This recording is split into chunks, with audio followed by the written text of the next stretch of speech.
So how much has the Iraq war cost so far? The answer is £6.5 billion.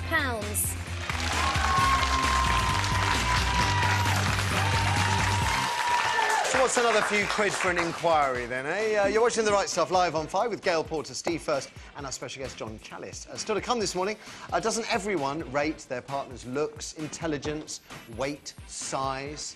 Thinking to yourself, this is the third best looking person I've ever been out with is one thing, but would you ever tell your lover that that's where they rank? 0207 173 5555 is the number if you've got something to say. First, though, we're going to get your thoughts on Gordon Brown's much-awaited inquiry into the Iraq War, designed, I would suggest, to appease disenchanted backbenchers.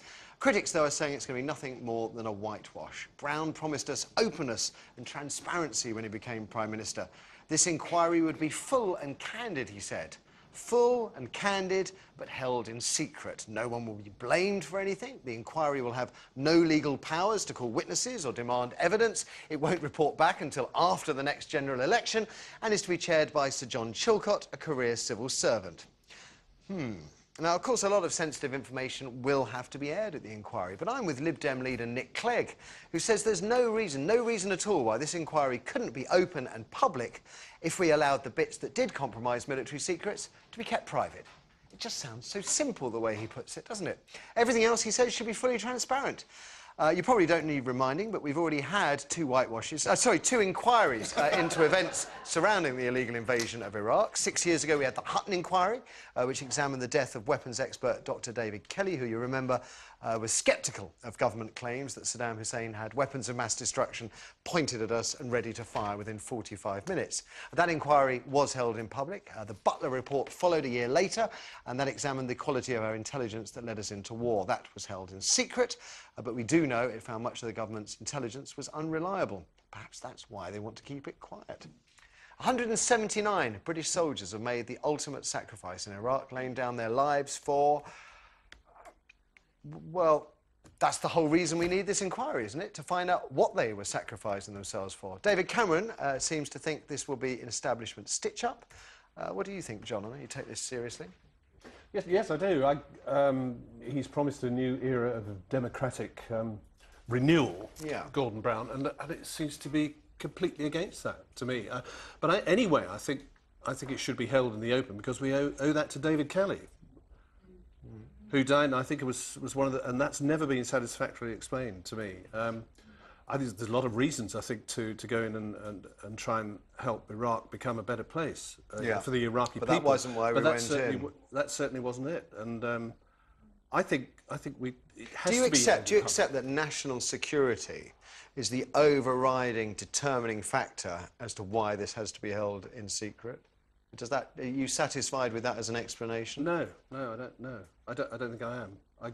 I mean, what they're saying, it's got to be held in private because that would reveal... It would compromise military secrets, compromise how our intelligence services work, although you could argue that the Butler inquiry sort of suggested that the intelligence was so flawed that it was virtually hopeless anyway. So if it's so flawed and so hopeless... We saw it on the telly. We saw them actually looking for it, you know, at the time, didn't we? There was sort of a group of people, whoever they were, I can't remember what they were called, but they were sort of hands trekking the through weapons the desert, inspectors, looking into and finding who begged, sort of oil drums. begged for more time before the invasion. Over and over give again. it to him. Yeah. OK, Gail, do you want it open? Can it be open?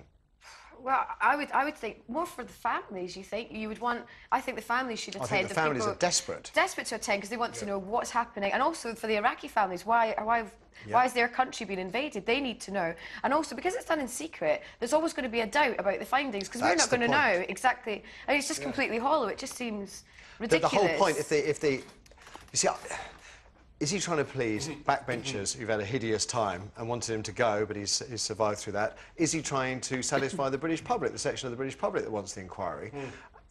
He may very well be buying off the backbenchers with this, but he's certainly not going to be giving anything to the public. No, I don't think... And, you know, I mean, there's no way this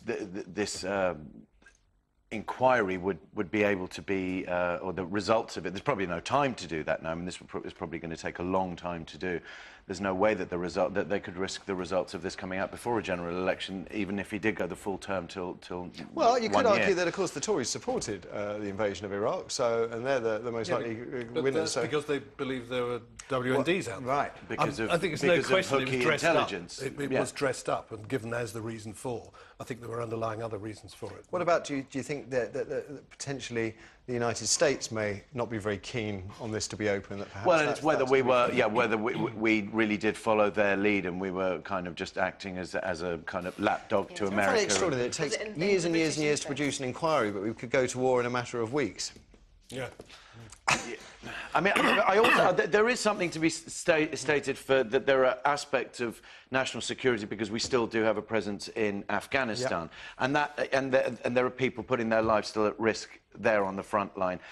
And for those people, there's probably very sensitive information that doesn't need to be leaked out. Nick Clegg is right. That between them, the panel can determine what can be held in public and what can't. I mean, that in itself, I mean, cynics would say, and I am amongst them, that as soon as you even allow that opportunity, then it means that you're not going to get the whole truth. Oh, by the way, you can't hear this either. You can't hear that bit, this, because it's But I do understand that because we still do have, we are still fighting this war on terror, that therefore there is going to be information about, you know, our Yeah, we say the war on terror. You've got to remember, of course, Saddam Hussein and Iraq had nothing to do with 9/11, so that was a But we all know that now. We don't need an inquiry to know that that was a complete waste of time and that people... I think Afghanistan's a completely different area, isn't it, I think. Yeah. OK, well, you know my position on this. It's straight open to you. What do we think? Is this any kind of inquiry at all? Will it satisfy you? Can you understand why it needs to be held in secret? Let's see what you've got to say. Kirsty. Oh, we have Jennifer on line 1. Jennifer, good morning. Good morning, Matthew. Nice to hear from you. What do you think? Well, because it's the taxpayers' money, as usual, that's going to pay for all this, of course it's got to be open and transparent. I watched a programme at the weekend about the families and the families telling us how they felt about their loved ones that they'd lost in this war. And it was profoundly heartbreaking to watch. And we owe it to them to have this very, very open... We all know it was illegal, but we've got to be told exactly what happened. And this government owe it to the British people. I don't think we should be in Afghanistan anyway, and I certainly don't think we should have gone to war in Iraq. And you can't begin to think how these people feel, and they need to be at. What about national security, Jennifer? What about national security? Let's believe Gordon Brown for just one moment. We need to do this. It needs to be held in secret for national security reasons. Yes, but how many other national security episodes have we had where our national security has been at risk, where things have been left on trains, etc., etc.? I mean, that is just a flannel. That is, as far as I'm concerned. You mean you don't trust our Prime Minister? Pardon? You don't trust our Prime Minister? Does anybody? I've never trusted this government in 12 years. Jennifer, bless you. Thank you very much. There's another Kirsty. On line 2, we have Sarah. Sarah, good morning.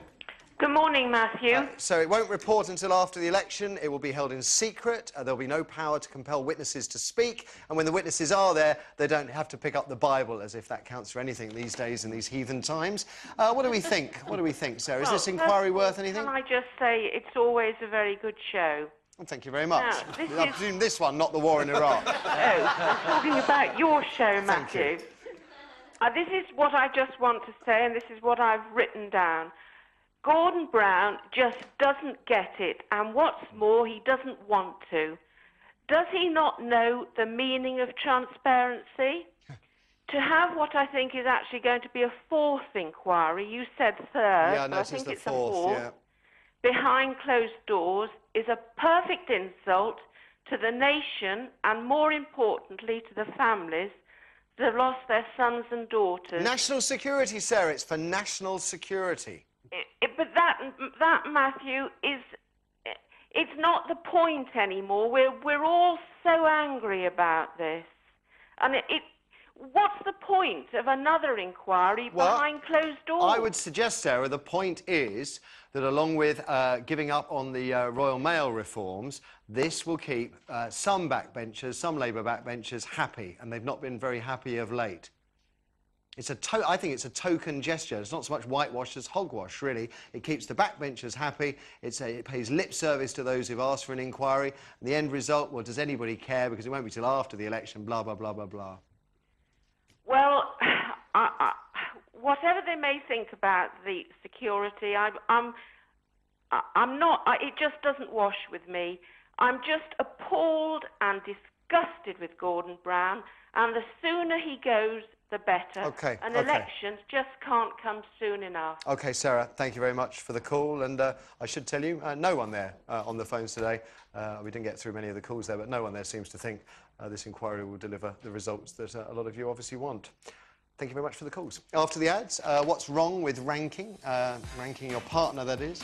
It's a good job Jonathan Ross doesn't do this show, isn't it, really? Couldn't afford him. Doesn't everyone, consciously or subconsciously, compare their current lover's looks, intelligence, whatever, with previous dates? Apparently not, if my co-workers are to be believed. I want to know what you think. Come on, be honest. 0207 173 5555 is the number for your thoughts. Rating a lover in your head is one thing, but would you dare tell them how they ranked? Actually let them know. Maybe that's what's happened to you. We'll find out next. Which glamour model wore a T-shirt ranking her ex-boyfriend's performance in bed? Jordan, Jodie Marsh or Lucy Pinder? Find out after the break.